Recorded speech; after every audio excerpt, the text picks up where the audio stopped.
Not every animal is welcome on the Return Homestead. This little groundhog, for example, could do a lot of damage on today's project.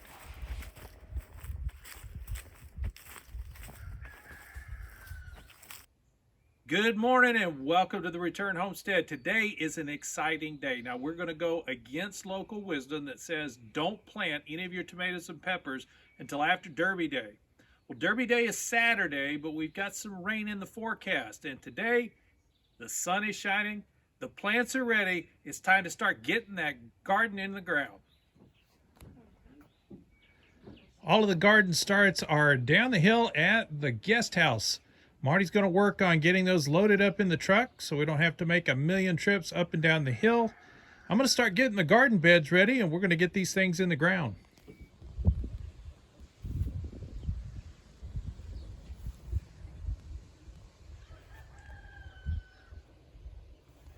All the beds are laid out and ready to go.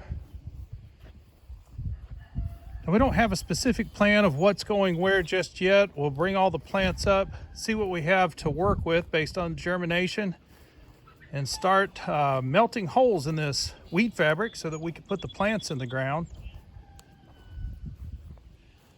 Looks like the frost did a number on our mulberry.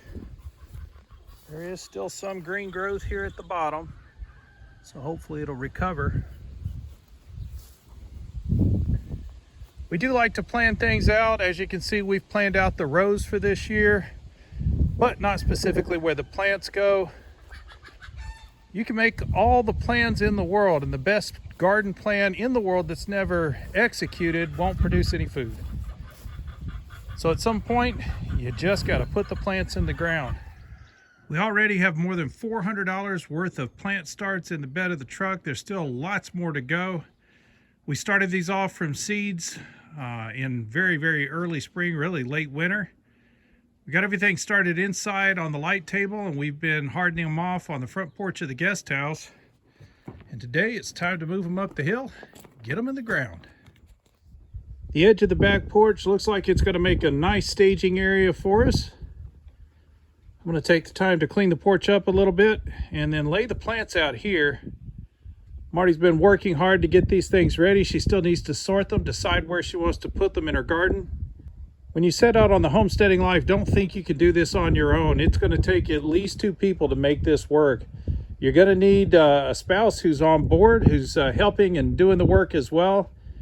Y'all see me on video quite a bit, but Marty is always in the background working on other projects like getting the plants ready to go in the ground. One of the projects that Marty's been working on is the stairs at the end of this porch. As you build systems around your property, especially using upcycled materials that you found on site, you're going to end up building things like this staircase that don't always work out well. So these were old railroad ties when they were put in. They are well rotted now. This is no longer useful or safe as a staircase. So Marty's been pulling the timbers out, also pulling up these pavers. We're going to pour a pad here and put another set of stairs on that, yes, we are going to upcycle from another project. So we'll show you this stair build out in another video. Not all the plants are going out in the garden today. A lot of these have just come up, as you can see on the green beans, or they're just too small, just getting their first true leaf. The rest of them are either shade lovers, like this lettuce. We have to plant it under shade here because it will bolt quickly. And then I have some herbs growing. Those can be planted another day. Our big goal today is just to get the vegetables in the ground to take advantage of the rain that we have coming. We also have ashwagandha here. It can't be planted outside. Kentucky gets way too cold in the wintertime and would kill the plant. We've been growing them in the house, but once we get the greenhouse up and running, we can set them out there to overwinter. So while I'm busy getting all these plants laid out on the back porch so we can get them put into the garden, Marty is down at the guest house. She's still sorting through all of the plants that are still left to go in the ground. We won't be able to plant everything today. We'll probably only make a good start on these today. Marty wants to plant tomatoes on this row.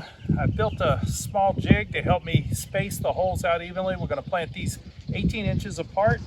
I'm going to put them about 6 inches off the center line of the weed fabric so we can put a single trellis down the middle.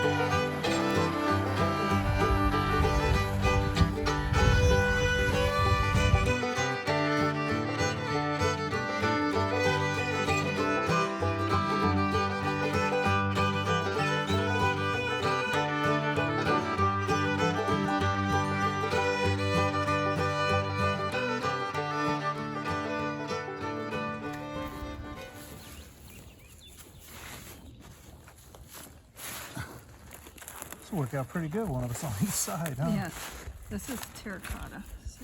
Terracottas. They were a freebie. Where do you get those from? Baker Creek. Baker Creek. So if you buy $10 or better, they send you free seeds. Free seeds.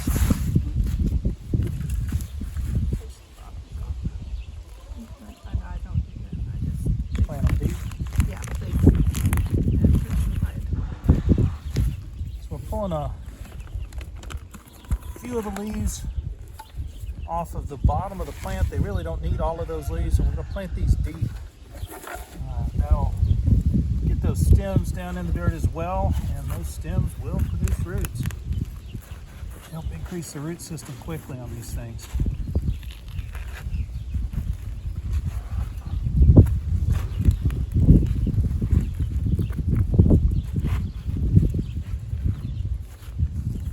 Just wish I had work that could go in here. It's pretty brittle stuff, huh?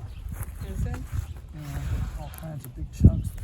Not very apart very well in here. I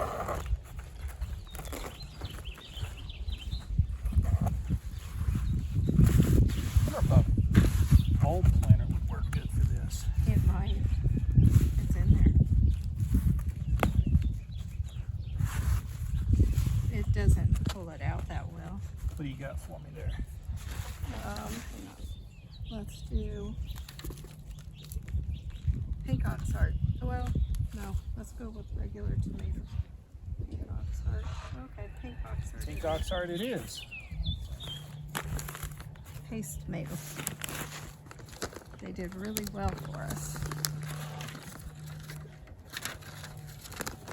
Keep putting a little biotone in the bottom of these holes just to provide a little extra fertilization. Good growth. Get the roots going, get these things off to a good start.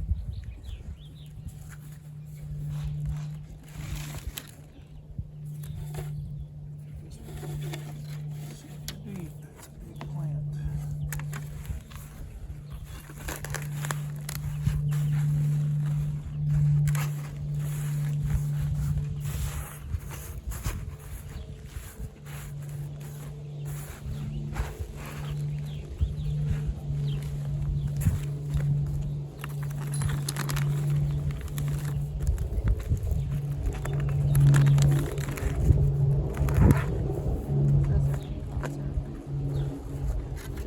Yep.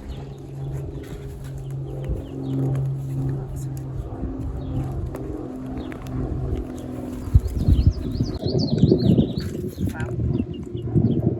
Wow, they're definitely ready to go in the ground. Pass ready.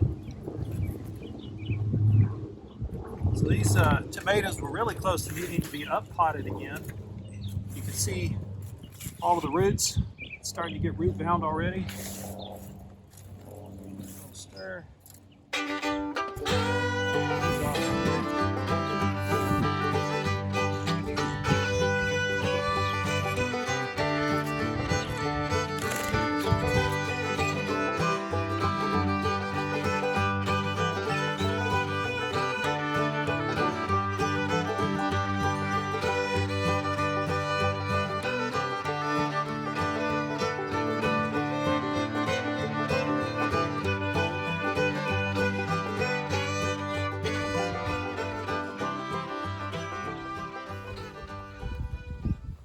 finally had to break off to go feed the animals. We kind of ran out of time here today. We did get in 2 double rows of tomatoes.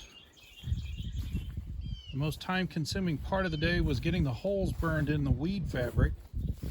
We started with a little handheld torch, and it burned an irregular hole. It was difficult in the wind to keep it operating.